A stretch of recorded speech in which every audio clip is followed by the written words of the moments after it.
following is a special presentation of TNN Motorsports. Randy LaJoie comes across. He will be the Grand National Champion, the Busch Grand National Champion. Winning the 1996 NASCAR Busch Grand National Championship was the end of a long road marked with years of hard work. Victory at Daytona was a thrill and kept me on the road towards a second title.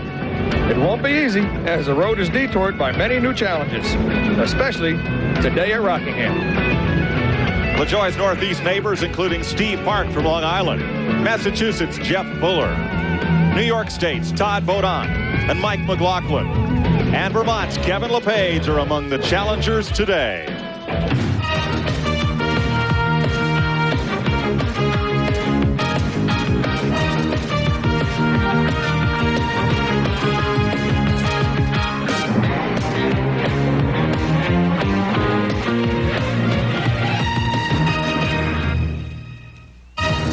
Welcome to Rockingham, North Carolina for the GM Goodwrench Service 200. Those Yankee drivers you met a moment ago won't find any Southern hospitality here. Let's go right to the head of the starting grid and Glenn Jarrett. Mark Martin has 26 career Busch Grand National victories. 7 of them came here at Rockingham. In fact, he's won 6 of the last 10 Busch races here, and he's on the pole again today. What an awesome record at this racetrack, Mark. Man, I tell you what, this Winn-Dixie team just gives me great race cars. They're a hard-working team, and you know, we have a good chassis setup for this thing. We've been running here a long time using basically the same setup. We deviate just slightly to accommodate the weather or whatever, but it's an awesome race car. Okay, don't bet against him here today. Now joining me on pit road, Steve Burns. Glenn, Randy LaJoie won last week at Daytona. Last year, he needed a provisional to make this race, but today he starts 8th. Randy, can you make it back-to-back? Well, we're going to try. You know, this Phoenix Chevrolet Monte Carlo is a brand new race car. The race team built it brand new.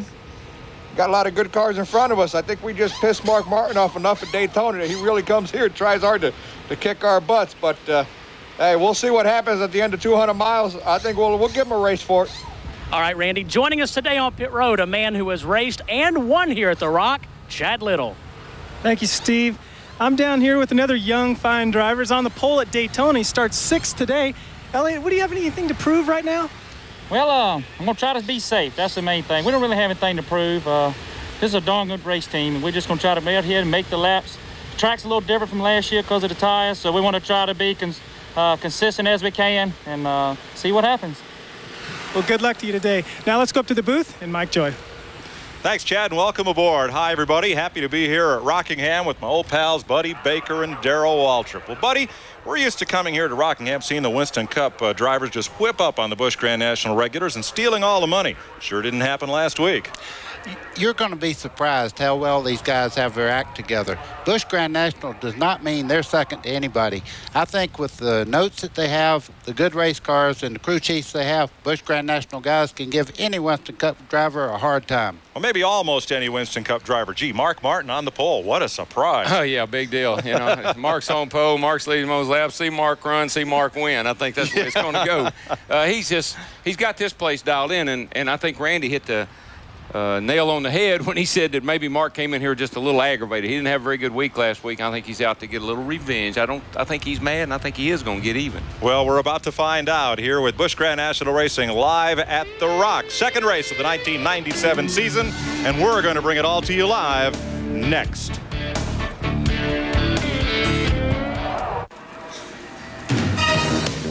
Welcome back to Rockingham. We're ready to go racing. Mark Martin won last year's race from the pole.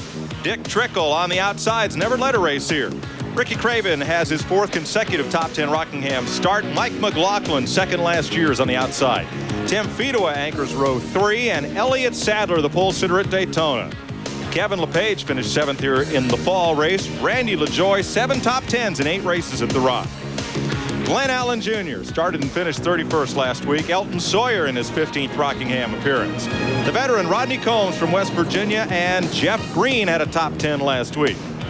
Jason Keller in a Chevrolet and Tracy Leslie in a Pontiac. That's row 7. Hermie Sadler Chevy and Doug Heveron's Ford in the 8th row. In row 9, the October '95 winner here, Todd Bodine and Tim Bender off the snowmobile circuit.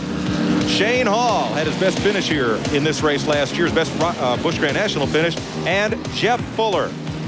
Dale Jarrett makes his 300th career Busch race start. He's the 91 winner, and Bobby Labonte, 5th year last year. Then Phil Parsons in a Chevrolet in row 12 with Ron Barfield's Ford.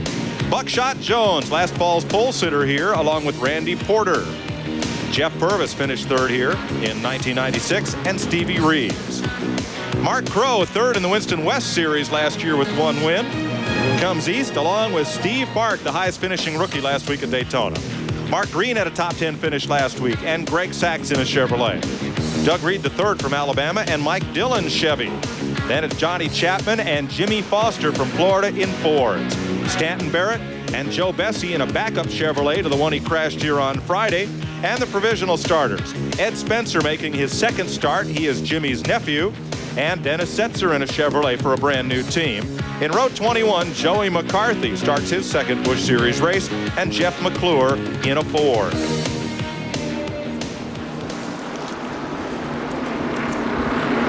Here's your AutoZone race analysis, brought to you by the more than 1,500 AutoZone stores across America.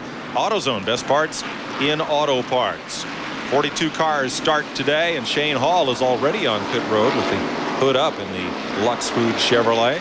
It's been an ignition problem, Mike, the way they're looking under the hood and inside the car. Mike, Doug Heveron's up in the lineup pretty far up, but he wrecked his car yesterday and will have to go to the tail end of the lead line there because he had to use another car. He tore that one up so bad they couldn't use it. Right, hit the wall between 3 and 4 in the 2nd lap of qualifying. Shane Hall, 12th year last year.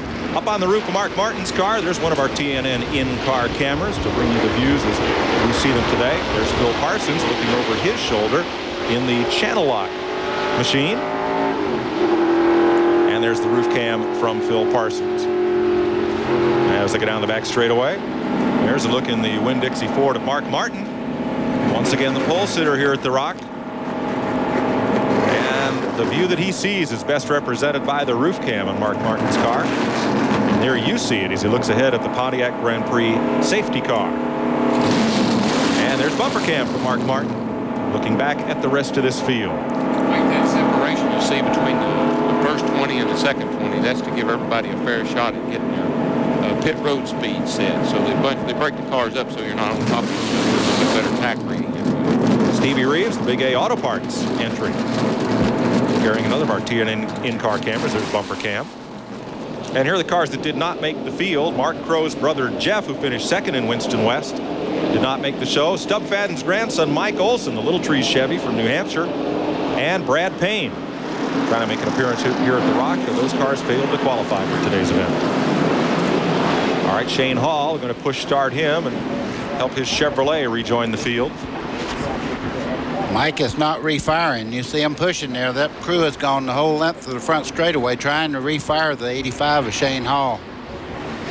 Folks, due to the weather, we're trouble on Joey McCarthy's car, the Rent-A-Wreck machine. No pun necessary there.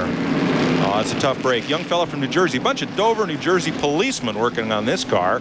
And they've had it at a couple events trying to make the show, and they had to go to a backup after he hit the wall in qualifying, and maybe something didn't get tightened down. Yeah, looks like an oil lamp. 9 Chevys in today's race, or excuse me, 28 Chevys in the race. They lead the Manufacturers Challenge with 9 points, 4 Pontiacs and 10 Fords. Steve Burns, what happened with Shane Hall?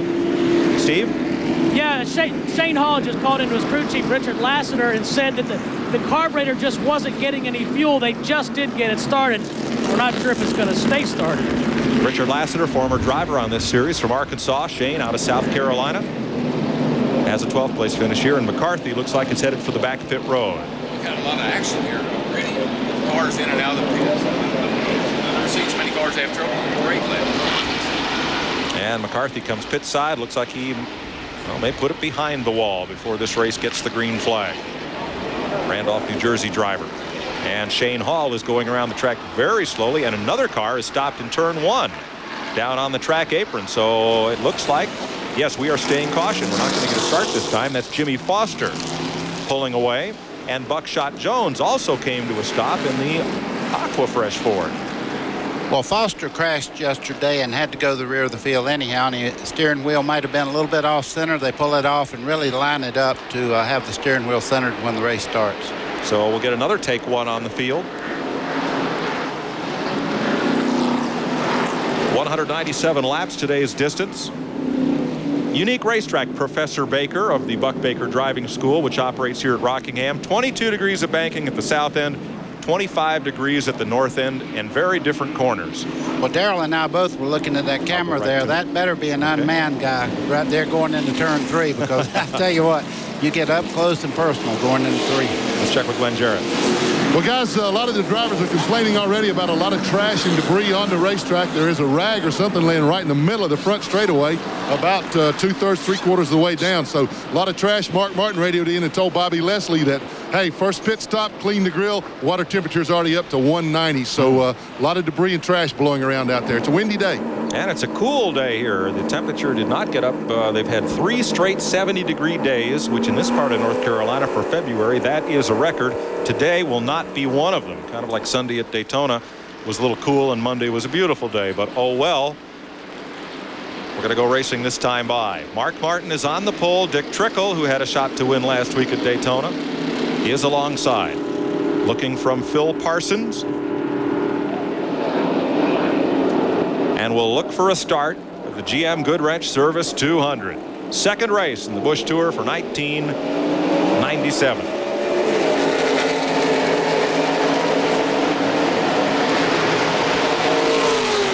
Well, Darrell, just like you said, there goes Mark Martin jumping out in the lead as they come off turn 2. Out of 2, down the back straightaway, jumping to the inside. Ricky Craven carrying the Ray Bestis colors in 12 races this year. His next appearance, Darlington. Tim Bender way up high in 3 and 4, gathers it back in, back to the stripe, first time. Mark Martin, buddy, didn't waste any time picking up a lead, did he? Well, the first thing you want to do is clear any type of traffic here at Rockingham, because the first few laps are so very dangerous running side by side that you would like to get yourself out by yourself and run, because you stand a better chance if you do slip to get it back straight without making contact. And I think that, take like Ricky Cravens and those guys, they know they can't let Mark get away. They got to keep the pressure on him, and hopefully he'll make a mistake or wear his tires out so they have a shot at him. Otherwise, he just drives off and leaves him. Shane Hall on pit road on lap 1. You see the second place car there, Ricky Craven. Last year in this race, he gave Mark Martin a tremendous run, and he looks like he's gaining just a little bit on Mark Martin as we speak. Craven pulling up as we watch Kevin LePage. Yeah, LePage got a strong car, and of course he's won a race or two, so he's a cat that can run good. 3 abreast, Jason Keller, Contact. Combs, and Glenn Allen. Oh gosh. Glenn Allen in the 99 got a bump there from Rodney Combs. Combs was kind of like the peanut butter between those two crackers just then. That gives you a good example of what 3 wide at Rockingham does. It makes somebody get in trouble. Yeah, I was reading about Glenn Allen. He's been on a real training program. He's lost 15 pounds, and he says he's in the best physical condition he's been in his whole career. And if he wasn't, I think he may have lost control of that thing right there and then. And he looks great. We had dinner with him in Daytona and didn't help that diet one bit. Of course, not that David Iff is a great influence at the dinner table. When you hang around with Iff, it makes you want to get in better shape. All right, second place is the battle. Here comes LePage on the bottom in that Hype Chevrolet number 88. I tell you what, that car is pretty fast. He's driving Craven there and closing up on Mark in a hurry. Hype, an energy drink from England. It's just beginning U.S. distribution. Is that the Hype you were talking about? I thought you were talking about people in the race. Buddy, you're just full of hype, aren't you? Thanks. Off turn 4, Mark Martin maintains that lead. Now there's Phil Parsons battling with Glenn Allen. Parsons in the channel lock number 10, the blue car. You can see that. You could see that damage on the side of the 99 car there on that one camera shot we had where he got slammed in the door. And there's a guy who knows how to race in February. 17, Tim Bender. That's the Kraft cheese machine. He's out of New York State, world snowmobile champion. Also a 7-time winner in the sportsman division that used to run at Pocono and Charlotte. Whoa, little rub there. Glenn Allen's going to figure it out here in a little while. The guys, you get a lot more side bite when you're on the inside than you do on the outside. 8 tires track better than 4. That's right. That's right. Ron Barfield, 94 there. The New Holland Tractor Ford moving up against Jeff Fuller. And here comes Buckshot Jones on the left of your screen, 00. And Glenn Allen and Jeff Purvis right there, yeah. That's number 4. Tight little race right there. Stevie Reeves up high. In a minute, we're going to be doing an interview with somebody who says, I don't know what happened, just sucked air off my spoiler. Yeah. It's coming in it, buddy. You watched last week's show. Hey, that's as good an excuse as you need sometimes. See Jeff Purvis there in the 4-car, always a contender on this type of racetrack. Runs very well. As you can see, it handles quite well down the straightaway. Glenn Jarrett. Glenn? Uh-oh, Mark Martin just backed off her. Man, I think he just backed off and let the 88 go, to you. I think he looked at Kevin LePage and said, he's caught me from about 15 car lengths back. Let's see what he has. He's measuring him up is what it looks like. LePage's best finish here was 7th last fall. One of 2 top 10 finishes he's had at this track. He led 32 laps of that race. Well, he's really come on strong ever since he stepped into that car there. And then, of course, he won Homestead, and they've been on a real mission. You see in 4th place there, a real challenge side by side there. The 2 cars fighting it out there. That is Tim Fedewa, who's giving Dick Trickle a move back in the running there. You saw Jason Keller headed down pit road in the Slim Jim Chevy. Good battle here. That's Tim Fedewa in the Kleenex car at the front of this pack. Elliott Sadler in 29. His teammate Jeff Green in the 8. And for the lead, Mark Martin back in command. Mark said, I just wanted to let you know that I can pass you back when I want to. There's nothing wrong with my car. He does that because he knows I'm up here. Let's go to Jason Keller's pit. Glenn? Well, Mikey came in. They have shut the engine off. They've got a belt problem. Looks like, oh, it's the oil pump belt that's come off of it. They're having to replace that. That is not good.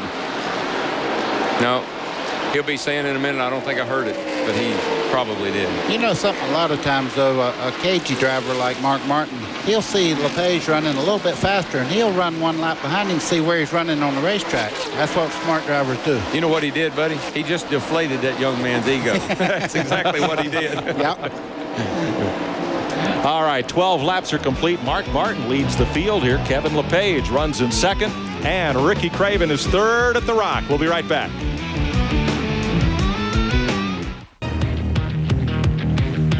Today's exclusive TNN coverage of the Goodwrench Service 200 is brought to you by Napa Auto Parts. At Napa, we keep America running.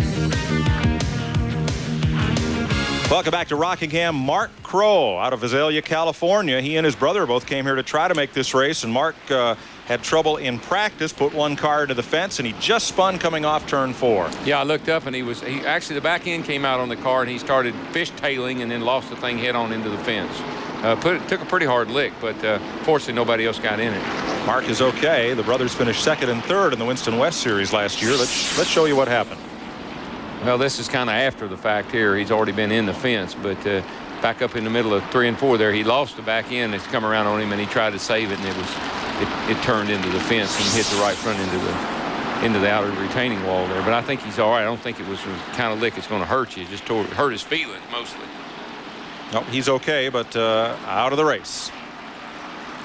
So caution comes out quickly here at the Rock. Mark Martin started on the pole, lost the lead briefly to Kevin LePage. He's back out front.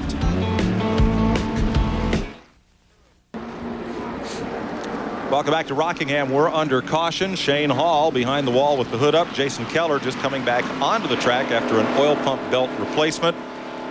Joey McCarthy behind the wall, and Mark Crow in the fence. Been a tough start to this race that is only 20 of 197 laps old. Here's today's Tech Fact, brought to you by the more than 1,500 AutoZone parts across America. AutoZone, the best parts in auto parts. Let's go to the garage and Ray Evernham.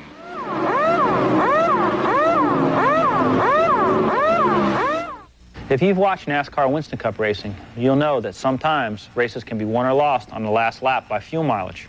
NASCAR allows us to carry 22 gallons of gasoline in the car. How do we get every drop? Well, inside this big box is a little box with trap doors. As the car goes around the racetrack, fuel is sloshed into this little box. The trap door closes, not letting it exit.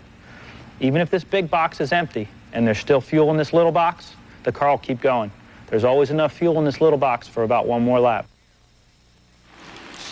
Thanks, Ray. Mark Crow's car being hauled off to the garage area. Let's see, will we get a 1 to go? Nope, it's going to stay under caution for lap or 2. Let's go back to pit road. Here is Chad Little. Chad? I'm down in the pits here with Corey, crew chief for Mark Straw on the West Coast. What happened? I couldn't hear what you said, Chad, but we just Mark was just trying to get in some decent laps over here, and you know, we're trying to get a good pace, but not get a lap down real quick. So he was trying to keep up, and we were trying to get the full day, and unfortunately it didn't happen for us. But it's our first race. We got qualified. That was our main goal when we came here, was to get qualified. Our next goal was going to be to try to get the 197 laps in. Fortunately, we didn't get it, but you know, I just got to thank Bob and Molly Krogh for letting me have this opportunity to crew chief this operation, because I think we're going to build a good program. We've got a long ways to go, but we've definitely got a good start on it. There you have it. Just trying to get some laps. Let's go back upstairs with Mike. Thanks, Chad. There's Mark Martin, the leader. Dale Jarrett started 21st in this race.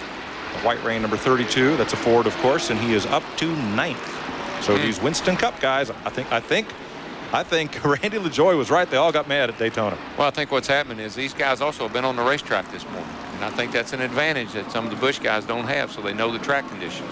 Well, Dick Trickle didn't use it very well because he's moved from right up front, right back to the back there. Apparently his car is not handling quite like he wants it to. It may be having a little driver orientation right now. Let's go have a little commercial orientation. Darrell, we are 22 laps into the 197 we'll run today at the Rock. We'll be right back.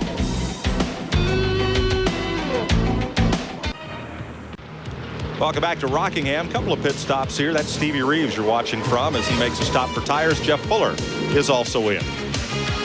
Race on into the new and official store of NASCAR. It's NASCAR Thunder, open in Atlanta, Winston-Salem, Knoxville, and Dallas, and 10 to 12 more stores coming this year.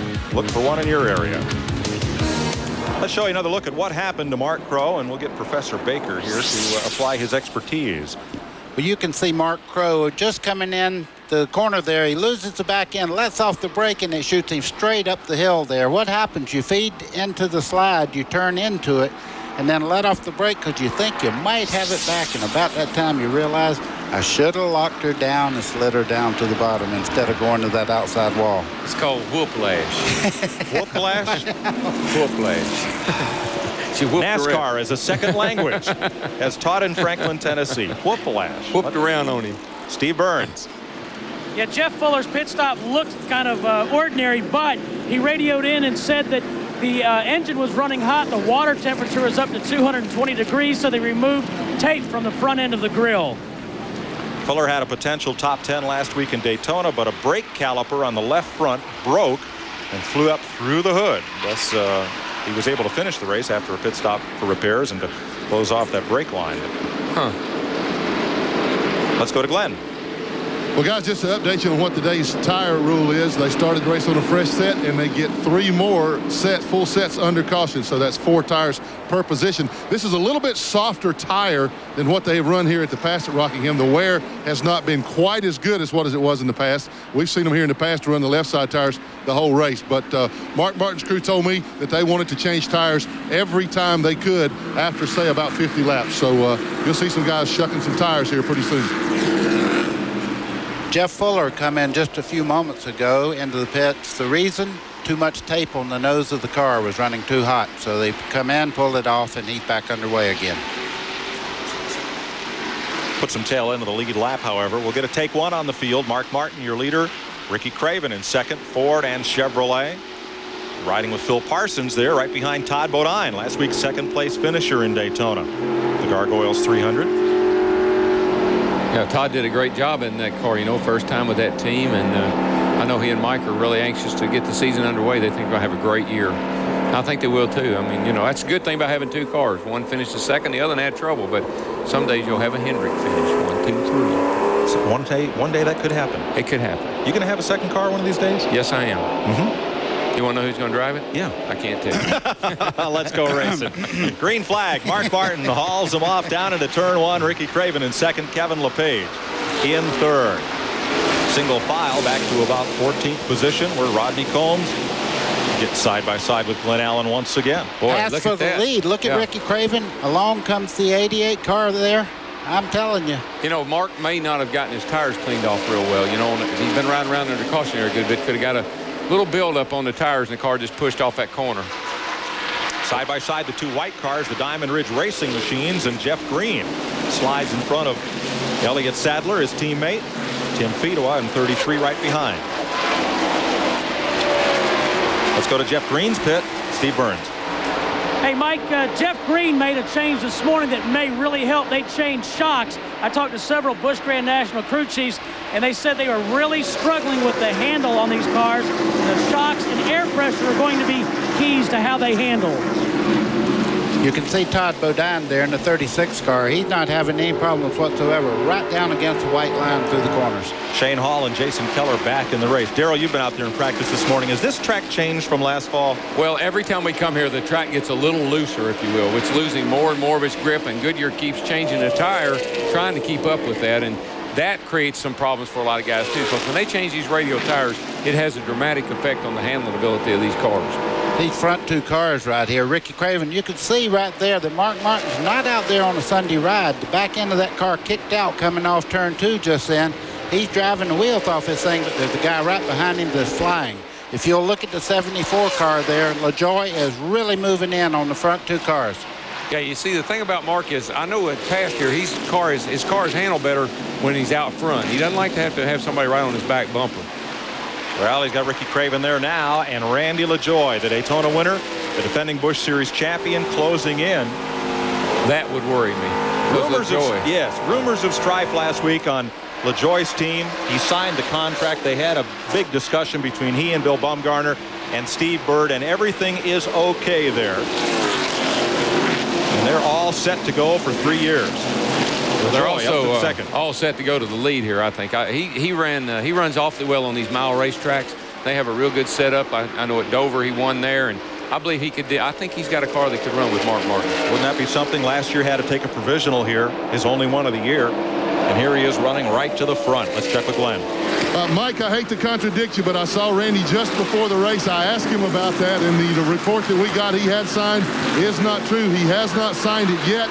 He said there were a few minor details that still needed to be worked out. They were both thinking on the same wavelength, he and Bill Bumgarner, but as of today, he still has not signed. Well, thank you, Glenn. That's contradictory to what we were told yesterday, so... I'd say that'd probably be contradictory to what you'll be told after the race today. Especially if he wins it. Okay. Last year he talked about him having taken provisional. He came out of nowhere, in my opinion. I mean, he's a good race car driver, and I've said this time and time again.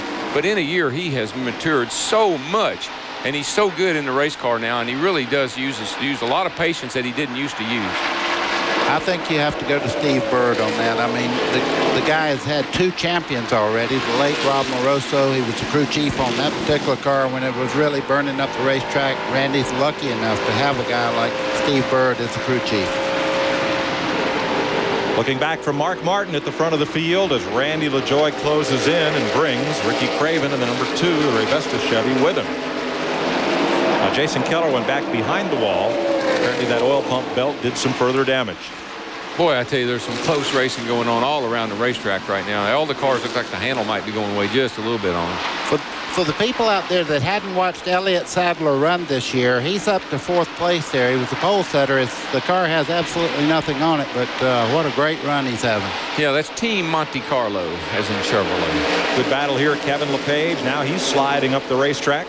Let me correct myself. That was Jeff Green in the white car there. I thought it was Elliott Sadler, but it's Jeff Green. Only thing difference, the number. That's Elton Sawyer, the Barbasol Ford, the Aiken Sutton machine, number 38, just in front of Phil Parsons. And boy, Kevin LePage backing up. I think he may have used up his cars. He is now a quarter lap behind the leaders he was racing with just prior to that caution flag. It shows you how quickly things can change on a race car. You can charge to the front, and then all of a sudden it just goes away on you. Back up front. 159 laps to go here at the North Carolina Motor Speedway. Mark Martin leads Randy LaJoie, and a lead change may be imminent. Don't touch that dial. We'll be right back to the Rock after this.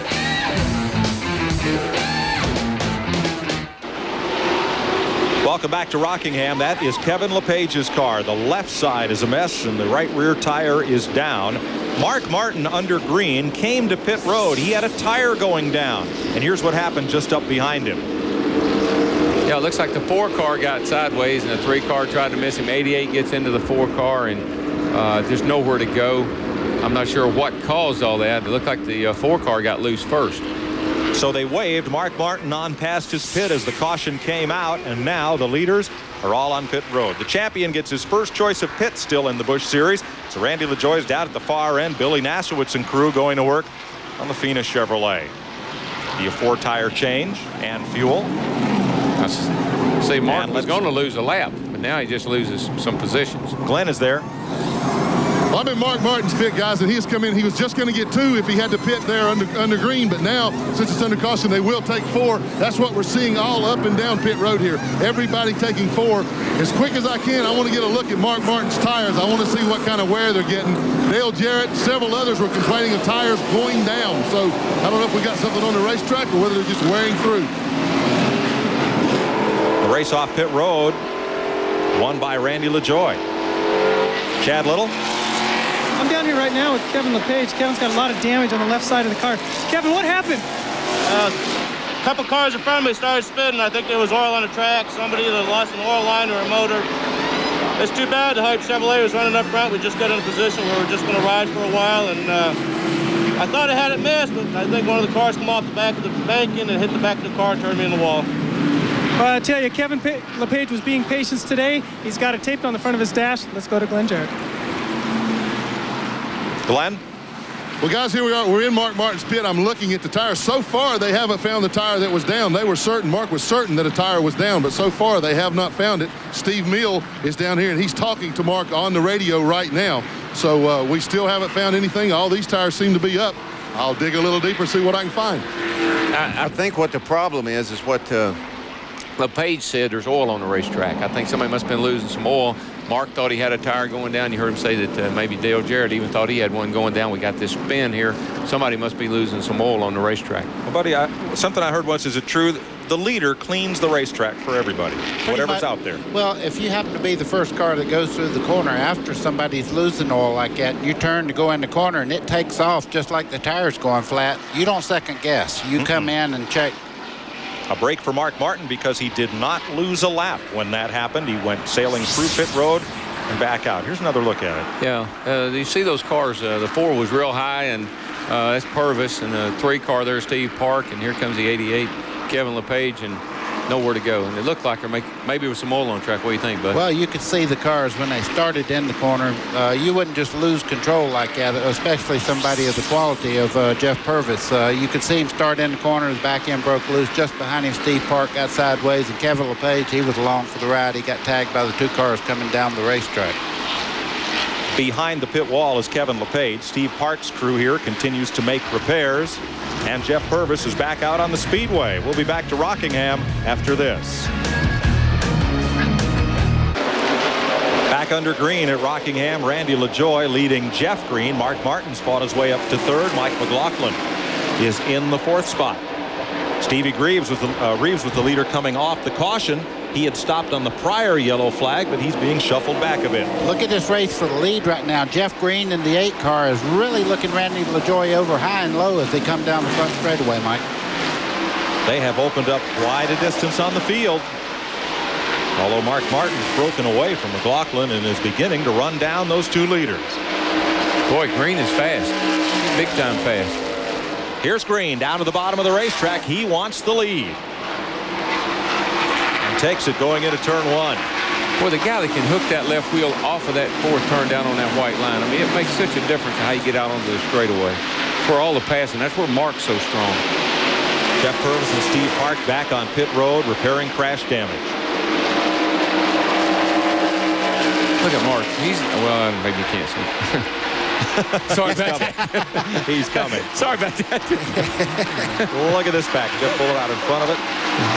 That's Greg Sachs in the 45 there, leading that group down into the corner.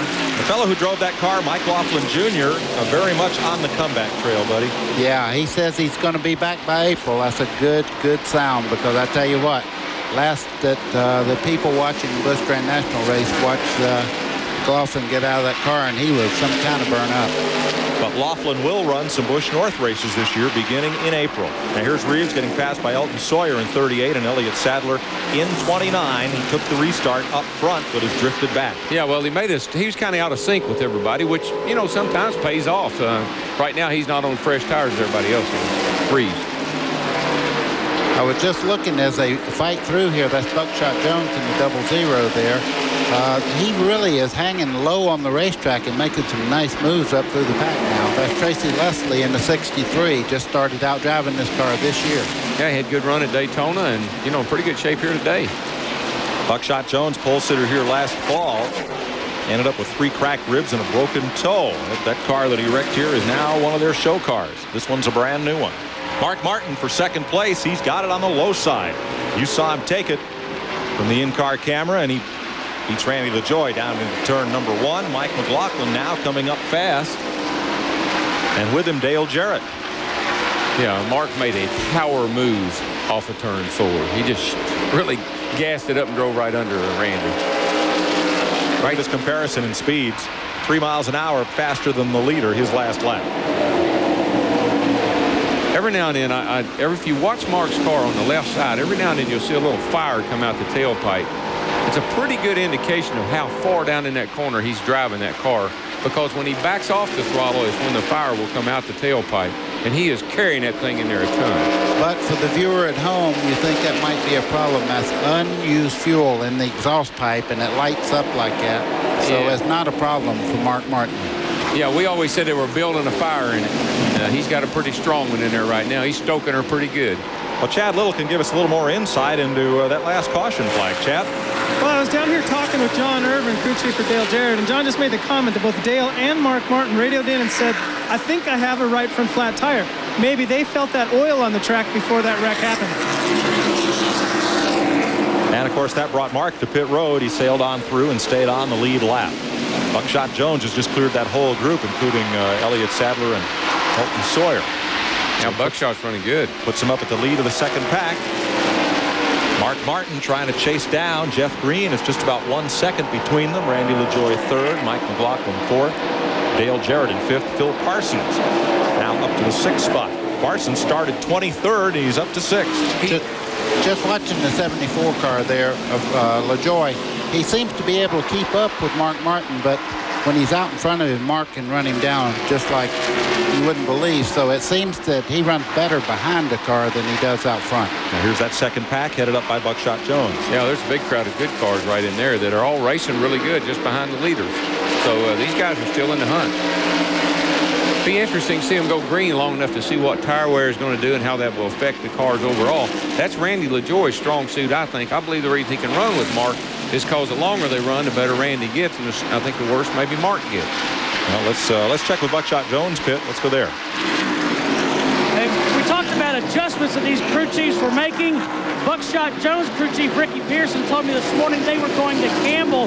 They changed shocks. We mentioned Jeff Green did too, so those guys have made a guess in the right direction. See, a lot of that information you don't acquire until this morning. I mean, this morning somebody off of another team tells you something they did to help them, or even a Winston Cup team may tell somebody, here's some shocks you need to try, think it'll solve your problem. And that's why you make some of these changes race day, and you got to have the confidence to do it. Battle for 4th place. Dale Jarrett's going to slip underneath Mike McLaughlin in the Royal Oak 34. And he made it look awful easy, too. He went down in the corner there. And, of course, this early in the race, McLaughlin knows that right now that Jarrett's a little bit quicker. Why fight him right now? Maybe I can make an adjustment later on in the race and be as good as Jarrett. Yeah, and then Mike had engine trouble at Daytona, so, you know, I'm sure he's probably soft-pedaling her just a little bit right now. New colors for Dale Jarrett, new sponsor, White Rain. But I'll tell you, buddy, across the track, that number is impossible to pick up. Yeah, but tough to read. We know who it is because he's always up front in that 32 car, and we're talking about Dale Jarrett. You can see that car. You don't. Oh, we have Joey McCarthy, turn 4, got back into the race. Remember, he was smoking on the pace lap. Spent some time behind the wall. He's going to spend some more time behind the wall. Apparently, whatever it was, they didn't fix it. That thing's smoking. I'm being big time. We will stay under green here at the North Carolina Motor Speedway. McCarthy goes to the back pit road. Jeff Green there in number 8, trying to move up and along. We'll be right back.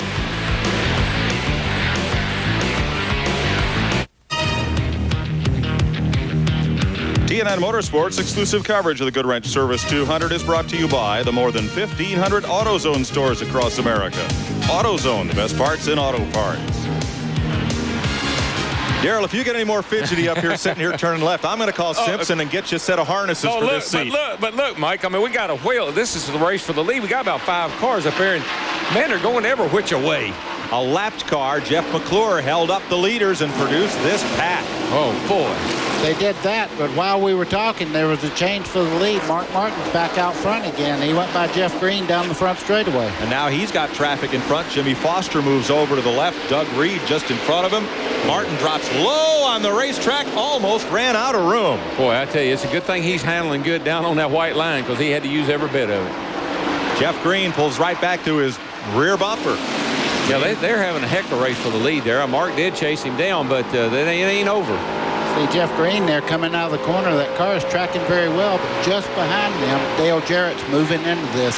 Going to make it a 3-car race before too long here. Yeah, and so is LaJoy. He's right there. They're all right there. I mean, it's good tight racing. There are the leaders off the corner. Down the straightaway once again into turn 1. Here's Steve Burns. Boy, we talked about how well Jeff Green is running. He radioed into crew chief Wes Ward and said the changes we made were excellent. Also, to back that up, the tire wear was excellent. A huge factor in today's race. They also had a great pit stop. They came in 4th, went out 3rd. So track position also a key. They're doing everything right down here.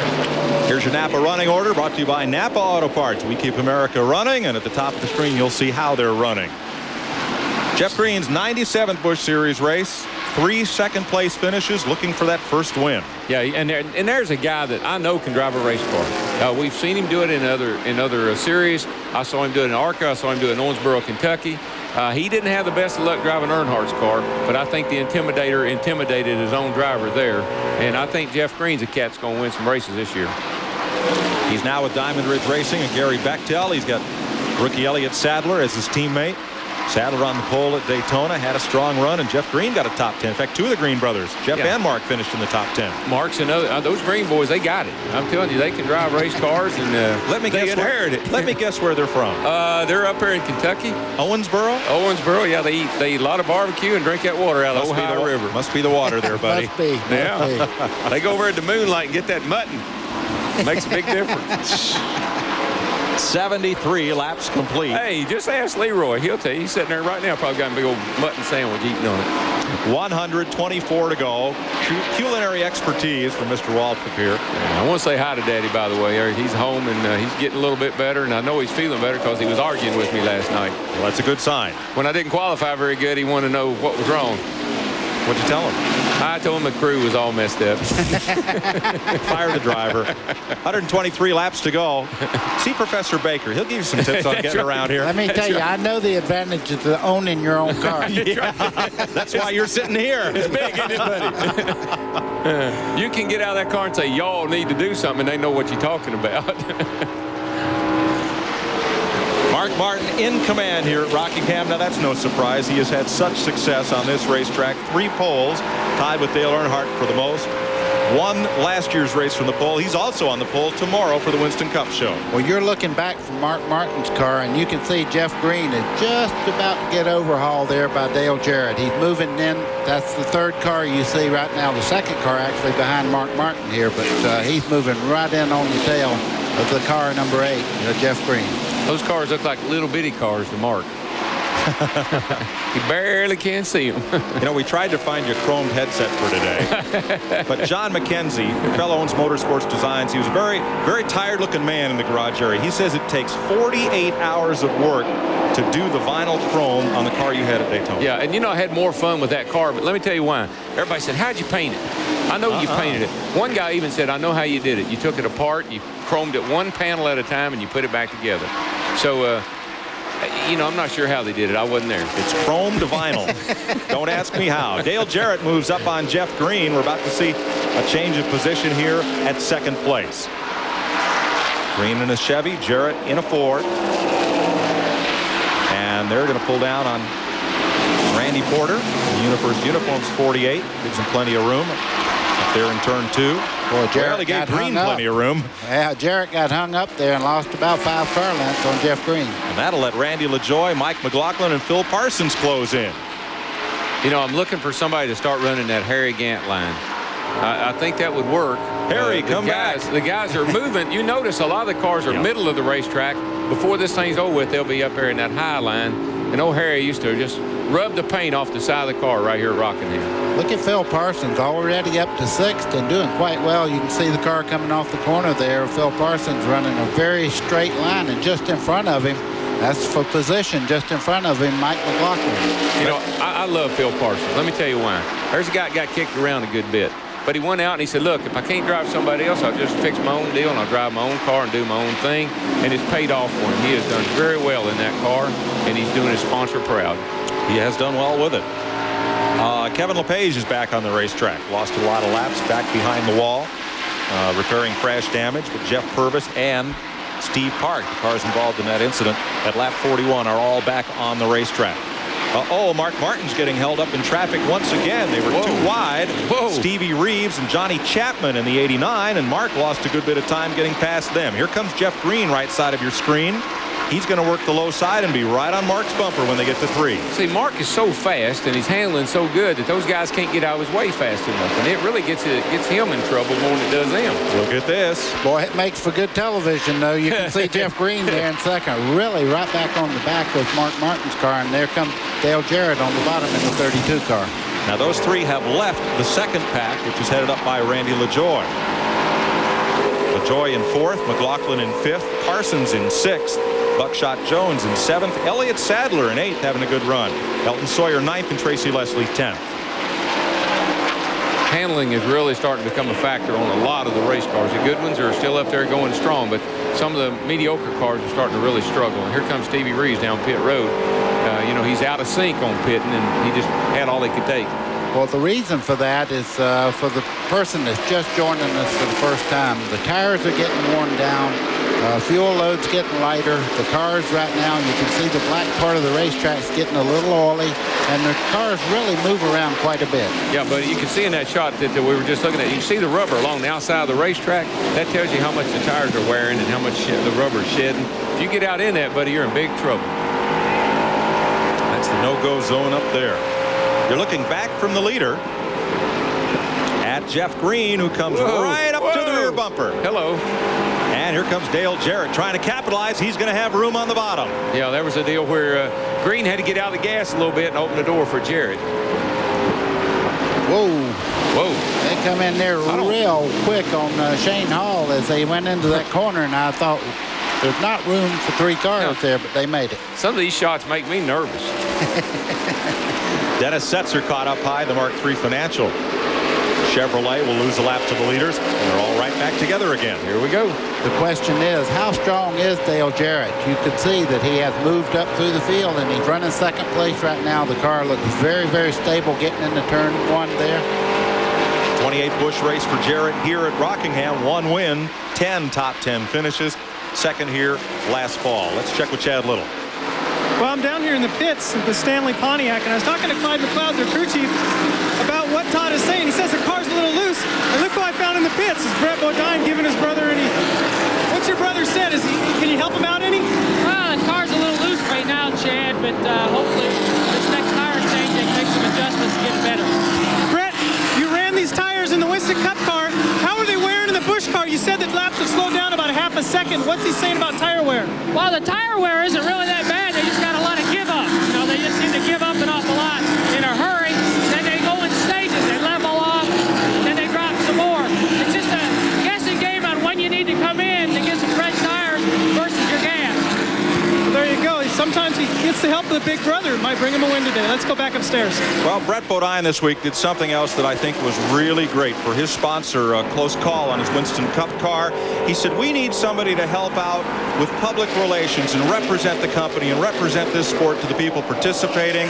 And he arranged for the company to hire Bobby Allison as a spokesman. Hooray. What a great thing. I'll tell you what, there's a place for Bobby Allison in Winston Cup racing. Thank goodness somebody really recognizes. We want to keep that guy around. Yeah, we do. And I want to say this. There was an article in Sports Illustrated. A lot of people come up to me and ask me, did I read it? I did read it. Bobby and I are great friends, and I love Bobby Allison to death. And we've done things that on the racetrack that we fought about. But I'm telling you, I walk up to him today, I could hug his neck because he is one of my best friends. And I know he said some things about me I didn't really appreciate, but he didn't really mean it. He thought we were still racing each other. Well, that whole thing was Brett Bodine's idea, and I think it's a great thing to do for Bobby and for this sport, and I think he'll do a good job of representing those folks. Yes, sir. We have 90 laps on the board here at Rockingham. You're looking at the two leaders, Mark Martin and Dale Jarrett. We're closing up on halfway, and we'll be right back to the North Carolina Motor Speedway in the second Busch Grand National race of the season right after this.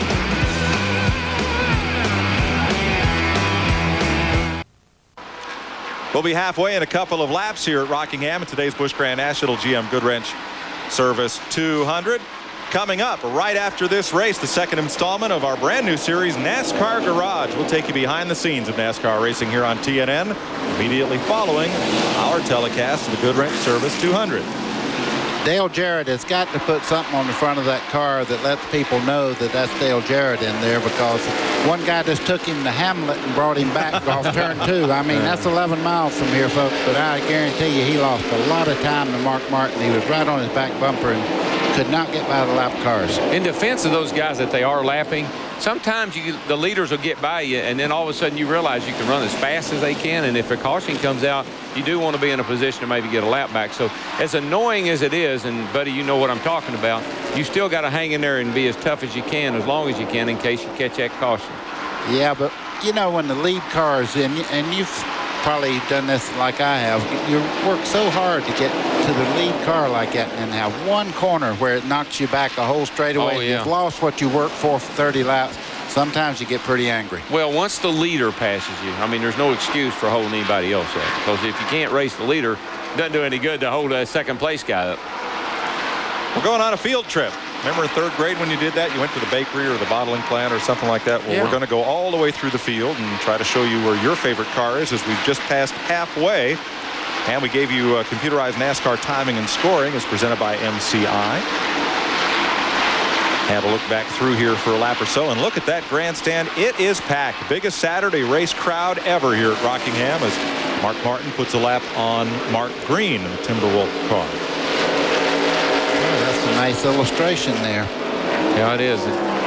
Mark Green there, we talked about him, didn't we? Yeah. Then I mentioned he was from You Owensboro. didn't mention he was in Owensboro, from Owensboro till just now. Sure. I wasn't sure. Pinkerton Tobacco Company. There's a lot of good folks up there.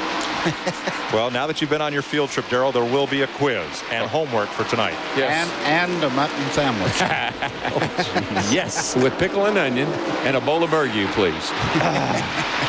Clear the booth. 101 laps up. Let's have a look at Randy LaJoy. As he holds off there's Stevie Reeves and Elliott Sadler. Now he's dropped back to the 5th spot. Now, traffic is really getting, kind of hard to deal with. Everybody's car is kind of handling a little ill right now, and so it's really difficult to pick your way through some of the slower traffic. And here comes Reeves passing Randy LaJoy. Well, now you got to remember, he's out of sync on pits, and he's probably got a little bit fresher tires than some of these guys. He could possibly chase down the lead guys and get back on the lead lap. If he only lost one lap, and that I'm not sure of, but I'll check my trusty scoring system here. He is 3 laps down. He has his work cut out for him. Jeff Purvis goes into the back pits, and he is also out of sequence on pit stops. Yeah. He also has a crashed race car. He's backed up in the fence there, so he's limping around. I was just looking at the people here at the race today. They have a huge crowd here for Busch Grand Nationals. That they do. Perhaps the biggest crowd ever for the Saturday race. Let's take a break from the North Carolina Motor Speedway. 104 laps complete, 93 to go. Mark Martin out front.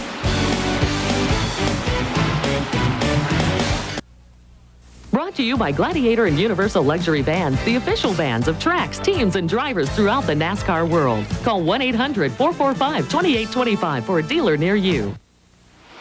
And visit Opryland USA, the official destination of NASCAR. For more information, call 615-889-6611 weekdays. I've been there. Pretty neat place to go play. Sure is. And stay.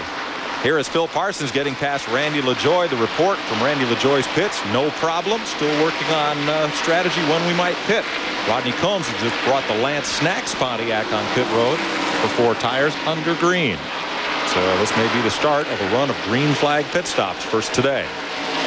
Well, Randy LaJoie may not be having any problem to his crew chief, but he's dropped just about a quarter of a lap now to the leader, so he's a good ways back and dropping just about every lap. He loses the 10th or more. LaJoie has dropped to 6. Here's Mark Martin, the leader. That little belch of flame as he goes off into the corner. I like that. That's cool. Works past Stephen Part. That's a lot better than painting them on there, you know. And Mark's crew is really jazzed about this race. I wonder. They're eating ice cream. Well, they might have learned that from Harry Hyde in that movie. Yeah, they may have. You can learn a lot watching racing on television. Yeah, look at him. That's fried chicken right there. No, that's his name. Ice cream. I know, but his name is Fried Chicken. I don't know. He was eating ice cream. I know he was eating ice cream. I saw that, but his name is Fried Chicken. Glad you clarified that for us. Yeah. Nice handle, huh? It is. He drives a truck. He got some kind of trucking deal. His name is Fried Chicken. I'm not making this stuff up, man. Well, we believe you. Yeah. There is nothing we could add to that, but maybe Glenn Jarrett can. Well, guys, we're hearing some things on the radio. Mark's talking about tire wear. Bobby, what are you looking about on the next pit stop? We're just going to put 4 tires on it. We want to make it like lap 123, and then we can go to the end. We just want to save the tires as long as we can. Is he saying anything in particular? He's just concerned they may wear out. Well, they're definitely going to wear out. It's just a matter of how soon. That's all. And Mark's taking no chances. Like he says, look for him on lap 123. That's 9 laps from now. Bobby Leslie, his crew chief. Ricky Craven, Ray Bestis, number 2 Chevrolet. Yeah, we haven't even for 4. We haven't even mentioned Ricky. He was up there with the leaders and running real well and hadn't heard much out of him lately. He slipped back to about 15th place, Darrell. Still pretty much in contention, and they complete a green flag pit stop. And now these crews have to hold their breath that no caution flag comes out that would put them laps down because they pitted under green. Yeah, that's one thing I don't like about a 1-mile racetrack. You cannot make a pit stop without losing a lap. So if you get that caution while after you've made a pit stop, you're in big trouble. Jeff Green trying to hold off Mike McLaughlin there in 34.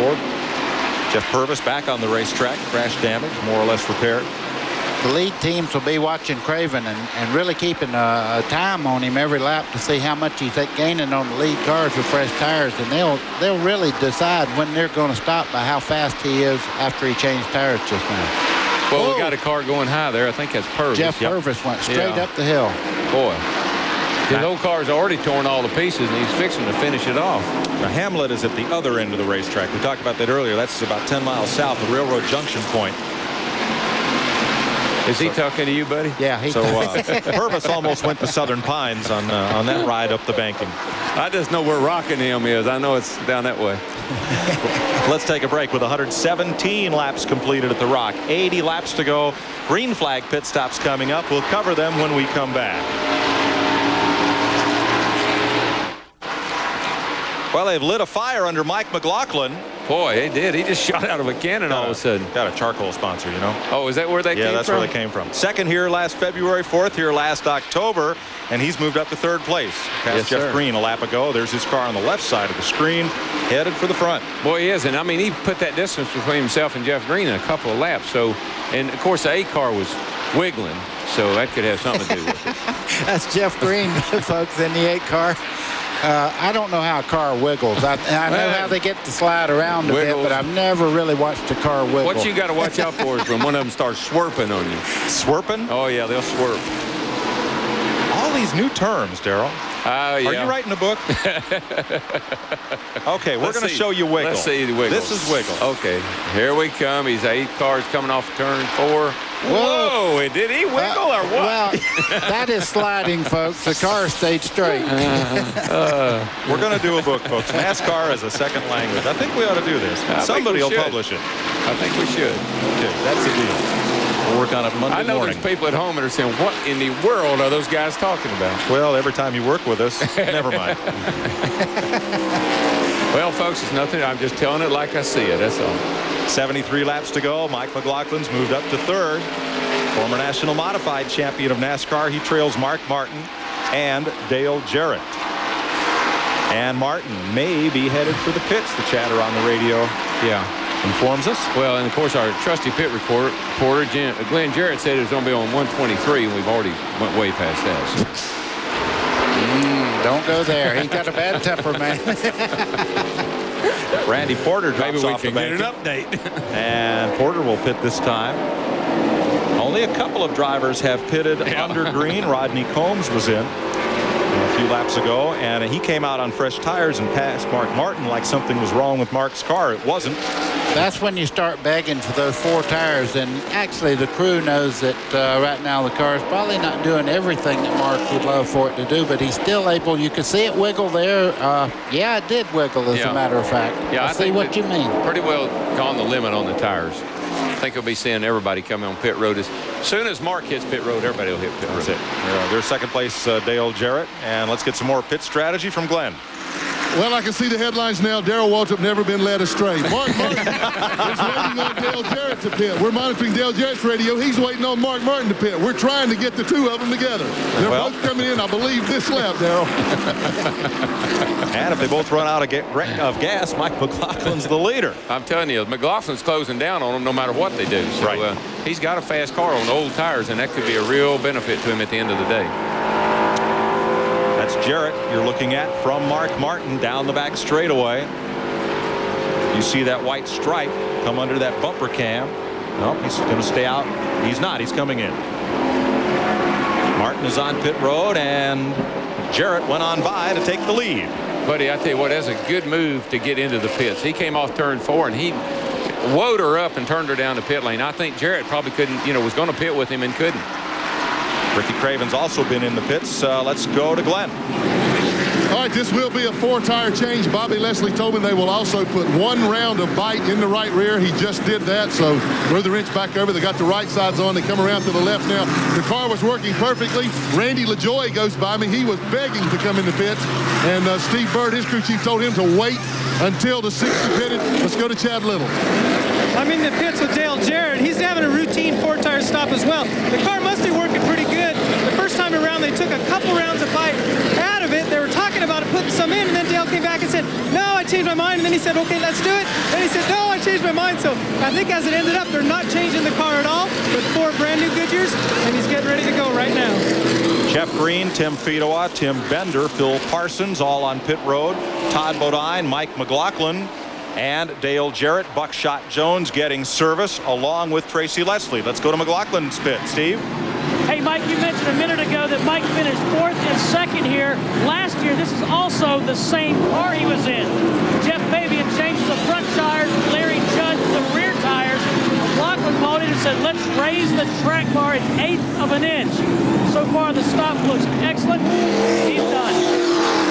Now, what I like, did you see them? They have a tear-off on McLaughlin's car, and it's not on the visor. It was on the windshield. They peeled it off to give him a fresh view. I like that. Yeah, you got a lot of debris and sand on this racetrack, and it can really be hard on the windshield. For the viewers out there, when they raise the track bar, what are they doing, Darrell? Well, actually, what it does is freeze the car up a little bit off the corner. As you raise that rear track bar, you raise the rear roll center of the car, which will make the car turn just a little bit better, particularly coming off the corner. Dick Trickle, Elton Sawyer, Ron Barfield making pit stops. This man assumes the lead. Hermie Sadler. The DeWalt Tools Chevrolet, now he's going to give it up as he comes to pit road.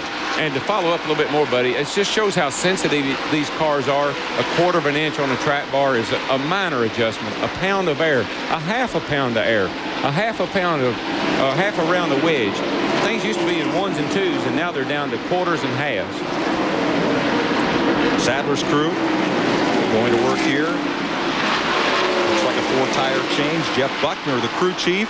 Ron Jones, Joe Covington, the tire changers. Buckner's also the jack man for Sadler. And here's Mark Martin going past Mark Green to retake the lead. Green stayed out on the racetrack to try to get back on the lead lap. Well, that's not a good strategy. Probably, unless I guess the caution could have come out and maybe had to pay off. But boy, that time you lose with the other guy on new tires and you on old tires, it's hard to make up. If he doesn't catch a caution, he'll be a lap down at the finish. Oh yeah. 62 laps to run here at the Rock. 400 miles of Winston Cup racing tomorrow. Mark Martin is also on the pole for that one. Hope you'll join TNN for live coverage of the Goodwrench 400. Mark Martin back up front. Mark Green is the second place car temporarily. His brother Jeff is third. Mike McLaughlin is fourth.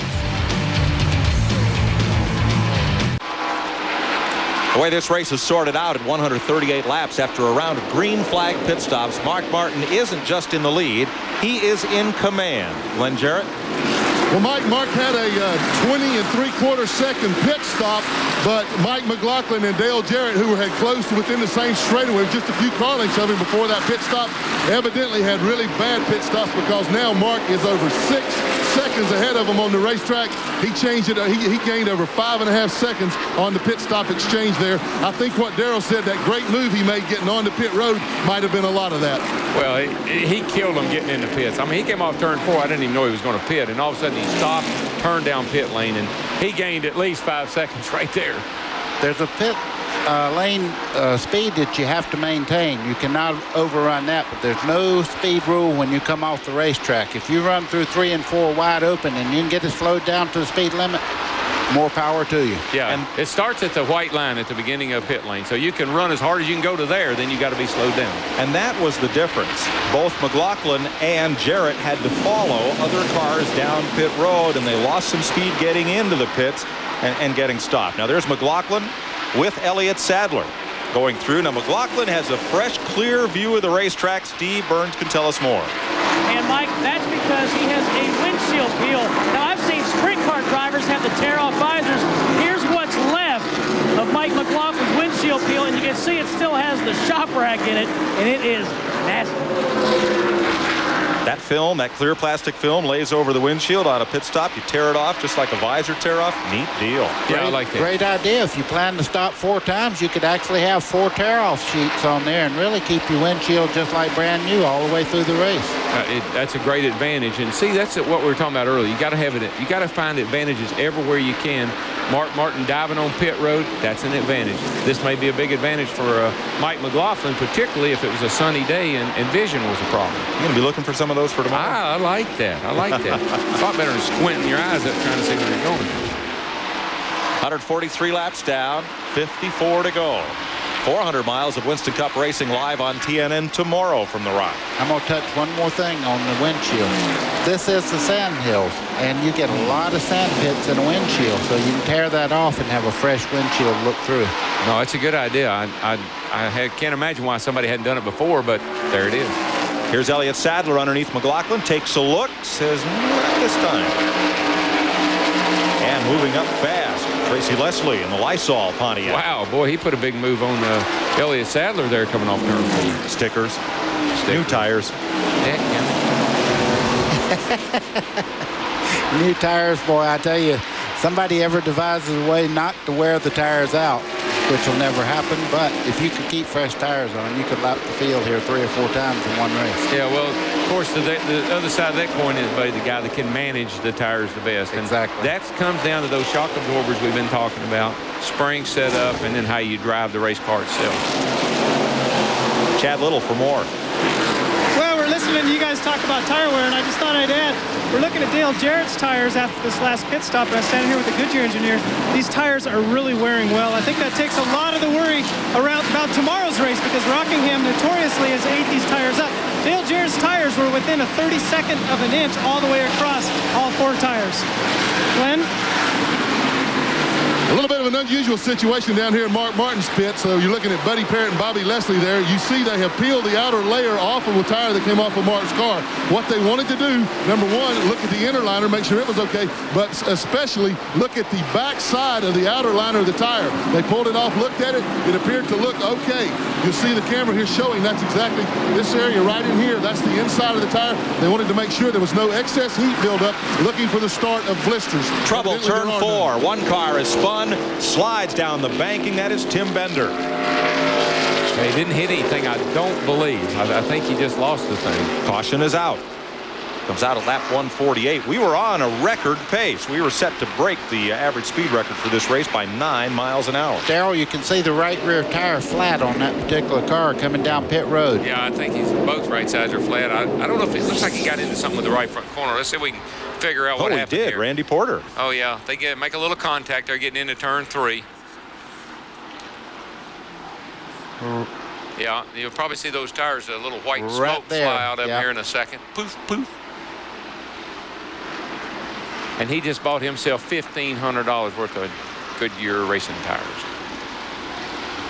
and lucky he didn't get hit in the door sliding that far in the groove.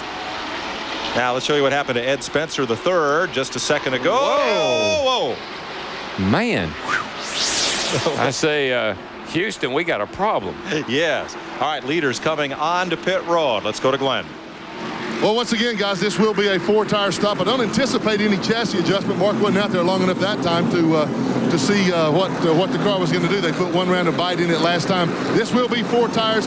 This should be the last set of tires that they need. We're on lap 150. There's only 47 laps to go. This should make them good to go. The one thing that caution did, guys, was wipe out that 5.5 to 6 second advantage Mark built up on the rest of the field by that great move off the pit road. Mark is down and away. He beats Jeff Green in number 8 out, and following him is Dale Jarrett and Mike McLaughlin. Same running order as when they came in the pits.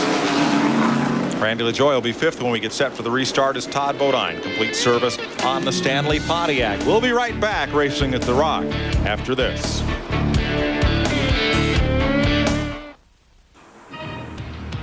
Highway transportation provided by Winnebago Industries, the official motorhome of TNN. See your local Winnebago or Itasca dealer now to see the new models. For information on the Winnebago Motorsports team, call 800-643-4892, extension 2.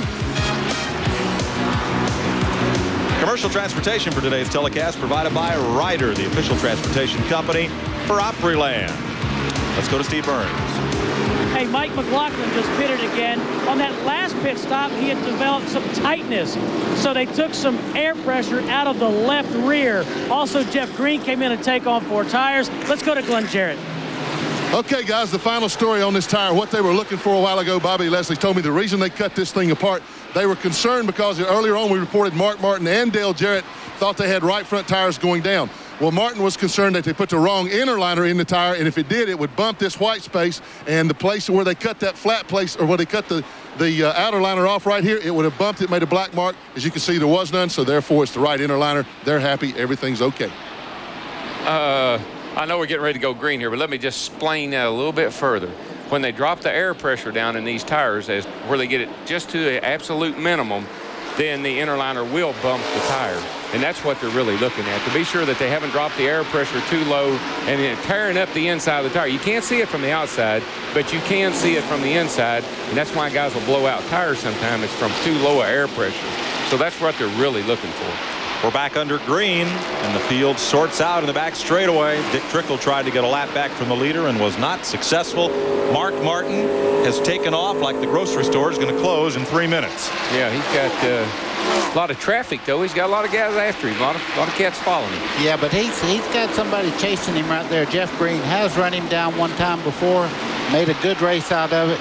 Dale Jarrett there in 3rd, and Randy LaJoie back in the fight again. Yeah, see, I don't see how Mark can make his car any better, but I believe those other guys can keep Justin on theirs, and pretty soon they could get up there and race him. Top of your screen, computer updated NASCAR timing and scoring presented by MCI. As now Jeff Green, Dale Jarrett, and Randy LaJoie close in on Mark Martin. They've left Mike McLaughlin and the rest of the field pretty far back. Yeah, you know, McLaughlin looked like his car was better at the end of a long run. Yes. And he might just be experiencing a little bit too tight a condition to run fast, but we'll see what happens down near the end here. Well, we've got 41 laps to go, and that's plenty enough time for McLaughlin to get back into the fray here. Second place. That's a battle for second. You can see Dale Jarrett trying to get under Jeff Green as they go down. Oh, here comes the field, and Green manages to clear them. Now, that was a break for McLaughlin, because if he'd been any closer to the leaders, he and Jeff Green would have had a meeting. Yeah, coming around to the caution flag. It's waving. That's unfortunate. It really is. Fighting hard for second. Jarrett and Jeff Green make contact, and Mark Martin leads them around to the caution flag. Jeff Green feels bad right now, but you know who feels worse. Let's show you what happens.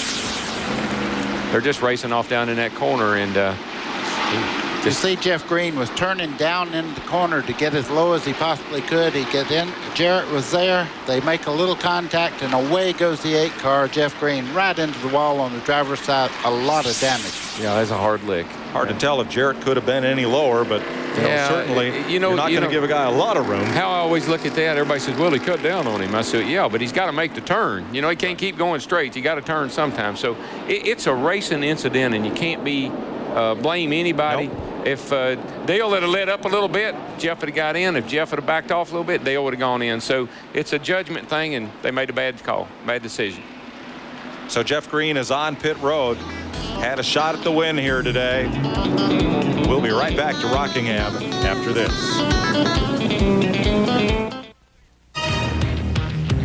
Today's exclusive TNN coverage of the Goodwrench Service 200 is brought to you by Napa Auto Parts. At Napa, we keep America running. And by Peerless Faucets. Get more out of your faucet than just water. On the restart, Mark Martin again jumps out to a big lead. Dale Jarrett could not run with him on the restart. 10 cars on the lead lap. Well, what happened there is Dick Trickle and a few other cars are trying to get their lap back, and they're really holding up Dale Jarrett, who's on the inside of Dick Trickle going down into turn 1. But they really got a terrible start there on the restart. You see, Dale is feeling the effects of what happened there just that caused that caution. He's being really, really careful because he does not want to get himself in another situation like he just got out of. Randy LaJoie in third. Mike McLaughlin in fourth. A couple of cars back. 2 lap cars separate McLaughlin now from the 3 leaders. There they were. Dick Trickle and Elton Sawyer. Yeah, Dick Trickle's car has just not been able to stay on the bottom of the track today. Buckshot Jones bumped in turn 2. He slid way up the racetrack and gathered it in. I thought we were going to have a big one. Well, only Buckshot had the big one. Ed Spencer down on the apron as the leaders come by. 33 laps to go. And let's show you that one again. Took my heart. Oh, who is that? Todd Bodine in Buckshot. 2 Pontiac drivers. And Pontiacs are wide, you know, it's what they say. Watch Randy LaJoie in third spot right here. That car is really working very well right now on new tires. He's right up on the back bumper there of Jarrett as they go through the corner. Looks like Randy may be able to hold just a little bit tighter line through the corners. Yeah, you know, and Jarrett's car, it's pretty good, but I ain't so sure that Randy LaJoie couldn't take him here. And I think Randy has got that championship driver style now. Don't do anything till you get down near the end of the race. Randy LaJoie is the first ever Busch Series champion to open his title defense with a win at Daytona. And I'm telling you, he did it in style too, buddy. He got out front and he led that race and he took on all comers. Jeff Green's gone behind the wall. Yeah, that's a shame. He was having a great run and he had a shot at winning this thing, really.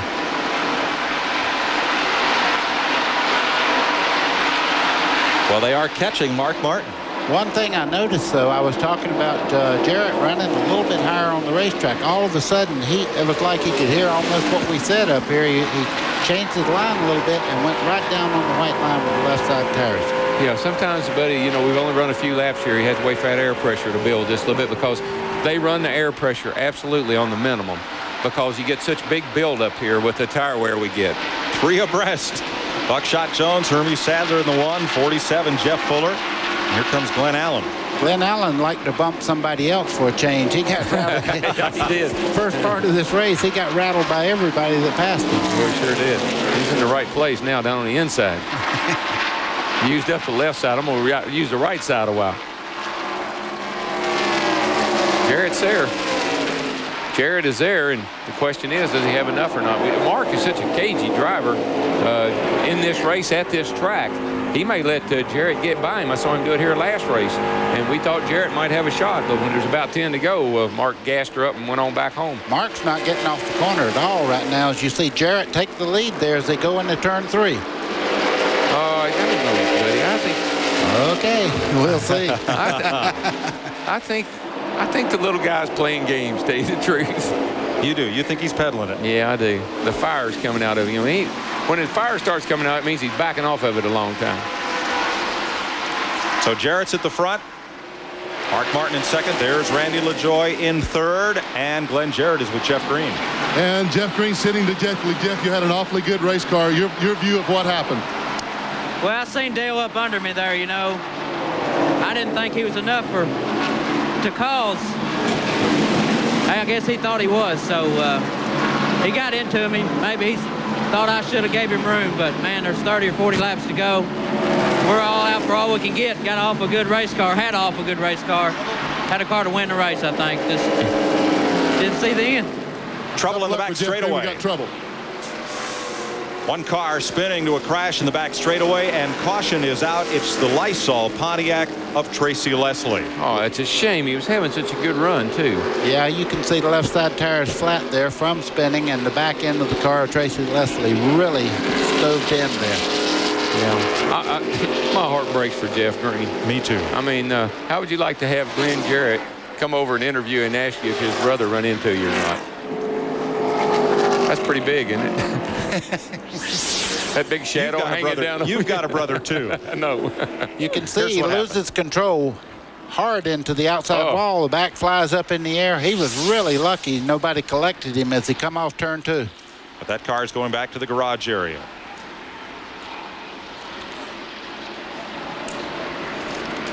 Mark Martin will pit and will take you down pit road. Todd Bodine and Ricky Craven are coming in with him. The leader is in the pits for what will certainly be the final stop. Here's Glenn. And Mark Martin comes in. Remember, I told you earlier on that they had enough tires that they could pretty much put on what they wanted. They're going to the right side here with new right side rubber. Mark did not like that set of tires particularly. It wasn't as quick. It didn't work quite as well as the previous sets. They decided to roll the dice. They've got plenty of time left. Change it now. They're at lap 173, so there's still about 24 laps to go. So he feels like that he can get back to the front. He is down and away. Todd Bodine coming out with him. They'll rejoin the tail end of the field. We're going to go back to Glenn Jarrett with Peerless Pride. This feature is brought to you by Peerless Faucets. Get more out of your faucet than just water. If you're a fan of Winston Cup or Busch Grand National Racing and you watched the telecast from Daytona last week, all we heard about was the new cold air box mandated by NASCAR for the teams. Well, I want to know what a cold air box is and what it does.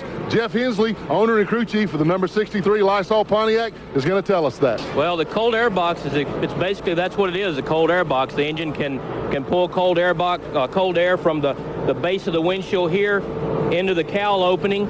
As we pull it off, you can see there's no way for the air to escape from the sides. It has to go straight into the carburetor.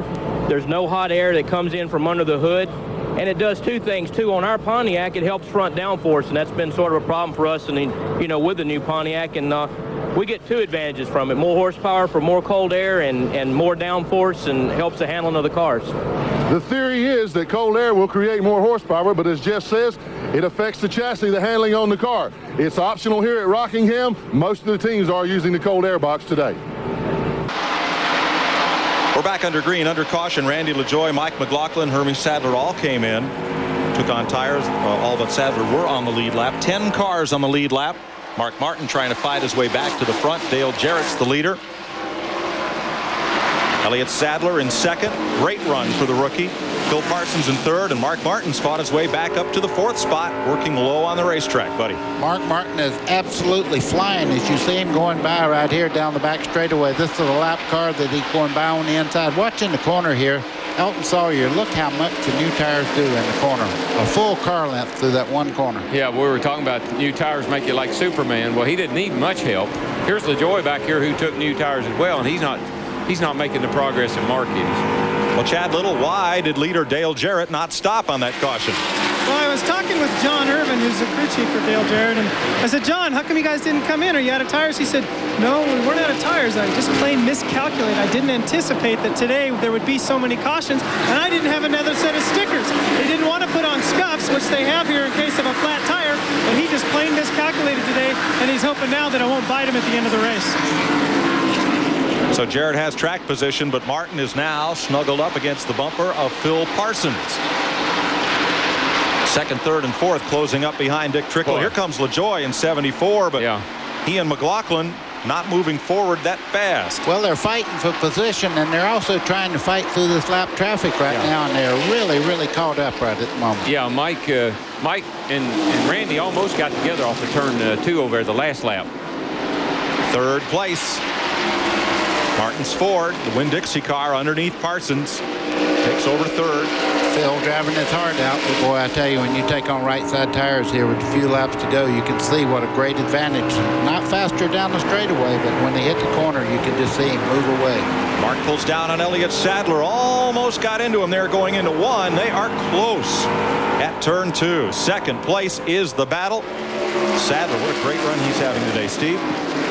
Yeah, guys, you know, we talk about the handling and that sort of thing, but right now we just got a report that Elliott Sadler is nervous in this situation. Let's face it, he doesn't have that much experience. His spotter, Keith Barnwell, is trying to keep him calm, trying to keep his confidence boosted up. Well, he's doing a great job, but there was no holding off Mark Martin, as you can see. He just went right on by when he caught Elliott Sadler. But Elliott's going to fight another day. He's got a great, promising future in Busch Grand National racing. Yeah, what he better worry about is Phil Parsons, because Phil's after him now, and Phil looks to me like he's going to get the best of him. Phil got him. Yep, Phil Parsons down to the inside, going into 1. What a great run for Phil today. I mean, that's third place, and he's doing a whale of a job. Sadler right there, and LaJoie coming as the laps wind down. LaJoie's on 4 new tires, so, but you see the difference between Mark Martin and he. They took 4 tires together, and look where Mark is. And Randy's still fighting his way through traffic. 12 laps to go. Can anybody catch Mark Martin? Now, Martin has Dick Trickle. Well, you got the Jarrett's leading the race out here. Yes. He got to catch him. Well, I guess I figured that was inevitable. But well, it could be, especially if Dale runs up on some slow traffic, which he's going to do. The one thing you have to remember, Mark is killing his tires trying to catch Jarrett right now. If Jarrett's holding back just a little bit, maybe saving his tires a little bit for a real assault when Mark Martin catches him, then we're going to have a great race right down to the finish. Traffic is the key to everything. If Dale Jarrett catches the traffic right, which he caught that car good, he didn't have to fight him into turn 3. Mark catches traffic wrong. That could be the big factor here. See, now what I coulda, woulda, shoulda said was, can anybody else who got fresh tires catch up with Mark Martin? Well, Dale Jarrett did what he had to do. I mean, he didn't have a shot at beating Mark unless he stayed out there on the racetrack. Even though they say they screwed up, sometimes sometimes that's the best thing that could happen to you. They got a term for that, but I can't think of what it is. Luck. Dale Jarrett 1.7 seconds out in front of Mark Martin as the laps wind down. 11 to go. Yeah, Mark's excuse me, 9 to go. Mark's closing, but he's not closing at any what I'd call great rate of speed. And also, you said one key thing. You see Stanton Barrett in 81 car there. He has to check up a little bit. Right there. He's out of the throttle, and man, that made a big difference. Now here's McLaughlin with Buckshot Jones battling, and Elton Sawyer in the 38. And McLaughlin is not able to advance despite brand new tires. Now there's Randy LaJoie going past Elliott Sadler. So move LaJoie up into 4th place. Sadler to 5th. Todd Bodine now 6th. Ricky Craven 7th. McLaughlin 8th. Tim Fedewa 9th. Glenn Allen 10th. Those are your lead lap cars. Boy, that hurt Dale a little bit, traffic that time. He had to take the high line. Mark got to take the low line. That's probably a good 3/10 difference right through that one turn. Jeff Green back in the race after a lot of time behind the wall. He'll put on a few more laps. He is in 34th place. See the difference there between just that one turn. Now, if Jarrett catches this car good, gets clean down low into 3. Here comes Mark.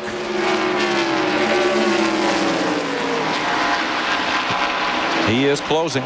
Yeah, he is. I think I'll stand up, y'all. See? Here we go. You can see Mark Martin having used a little bit of a wide line getting in the corner there. That hurt a little bit, but he is pulling down on Jarrett. He's only 8 or 9 car lengths back right now. Mark Martin is on the move. Yeah, only thing it would save Dale now is if he get a lap car between him and Mark, and the lap car would hold Mark up. Well, that and time, because we're under 5 to go.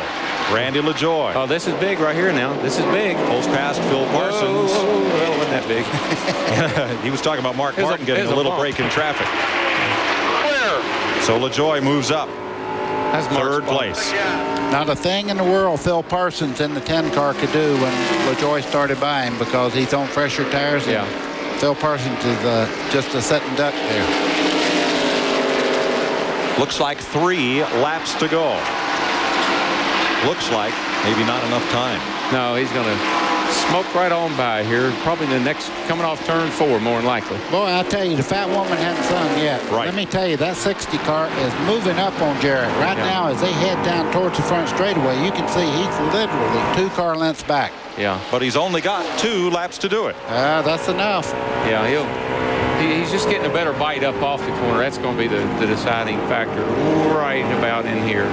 Now, it's Jarrett's racetrack. He has that line, and he will use every bit of that racetrack to hold Mark Martin back. They're equal up the straightaway, but here's where the big difference is. Can he make an outside pass? Oh, yeah. He's got this. He's got the grip to do it with. Starter reaches for the white flag, moves over slower traffic. Here comes Martin pedaling hard, the hard way on the outside, and takes the lead. He's still fighting for it. Jarrett's fighting back on the bottom side. Cannot get the grip off the corner, like you said, Darrell. That's the car length. Lap car right to the bottom. Kevin LePage. Jarrett has one chance to go to victory lane. He takes it hard into turn number 3, but Martin has the short way home. Off the corner, sweeps up high, and Mark Martin gets his 27th Busch Grand National victory. Second to Jack Ingram's number 31, and for third place, maybe LaJoie. Photo finish for third place. We'll check the film on that one. Man. 20th Busch Super Speedway win for Mark Martin. That leaves all drivers. 8th win at Rockingham, 3rd in a row. See Mark on the pole. See Mark win the race. See who's going to finish second. We'll be right back. Mark Martin has won 7 of the last 10 Busch races at Rockingham, and it's the 4th time he's won a Busch race from the pole. He did it here last year. He's on the pole tomorrow. And at 93 at Michigan and Darlington and 95 at Charlotte, he won both halves of the weekend. Maybe tomorrow again. So Mark Martin in victory lane, and Glenn Jarrett's down there with him. And surprise, surprise, Mark Martin in victory lane at Rockingham again. But wasn't easy today, was it? Afraid Dale Jarrett had us there. He just came on strong there on them new tires, and I just couldn't. I don't think I could deal with him there. We took a chance coming and getting tires, and we had tires on them. That team was tough, but I want to thank the Winn-Dixie team. This little Thunderbird was right on the money today, and we're just going to have to do our homework. Dale Jarrett's about got us last year here, and he's sure working on us again this year. We're going to have to step it up. Well, Mark, the reason you came in, though, that the set of tires before that, the last time you changed, just weren't to your liking? Well, I'm not sure. I couldn't beat Dale Jarrett, I didn't think, you know. They were okay, but Dale had us, so... You know, we may as well just come on. There was only 6, 8, 10 cars in the lead lap, and give it our best shot, you know, with a new set of tires. Well, obviously he made the right call again. Mark Martin in victory lane for the 7th time in the last 11 Busch Grand National races at Rockingham. He owns this place. He sure does, Glenn. Darrell, good to have you with us today. Oh, I had a ball. Thank you very much, and say hello to Sarah, Jessica, and Miss Stevie Waltrip at home. Well, you know, love you guys. Darrell, buddy, I hope the 3 of us all get a chance to do this again sometime. How about next week in Richmond? Well, how about some other time? Darrell's got to go practice, so bye, everybody. We'll be back to wrap things up here in just a moment. You've been enjoying Busch Grand National Racing from the Rock, and we will be right back with more after this.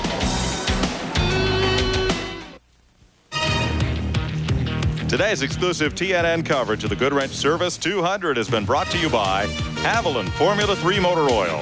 Add more life to your car.